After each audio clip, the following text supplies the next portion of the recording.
So ito po yung ating nilinisan na bag, ano. Yan.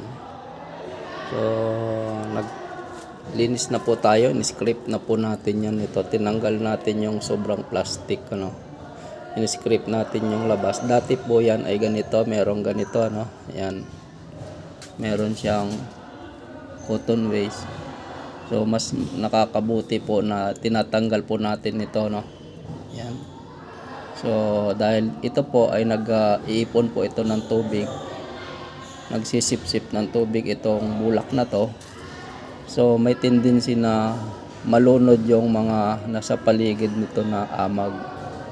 So pag nalunod po yan, nabubulok po siya. So nadadamay na po itong paikot na to. So kapag nagbukas po tayo ng bag, i-scrape po natin to. Parang ganito na po nangyayari yan. So ayan. So ganyan po kabilis yung ating amag na gumapang, ano. Ito po ay mag 5 days pa lang, ano. Yan. So ganyan na po kaputi yung ating mga bag na in-scrape, ano. So yan. Ito po yung mga kasamaan hindi pa na-scrape. So mag 5 days na po to. So yan. Ganyan na po kaganda, no.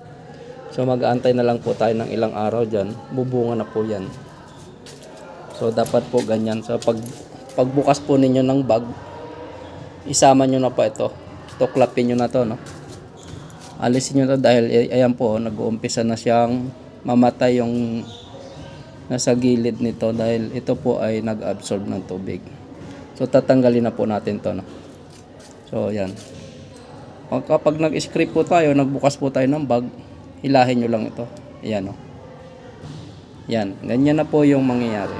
So, pagdating na mga 3 days, 4 days, kakapal na po yung mga amag nandito sa bunganga, sa harapan. So, yan. Magiging puting-puti din po yung kagaya nito.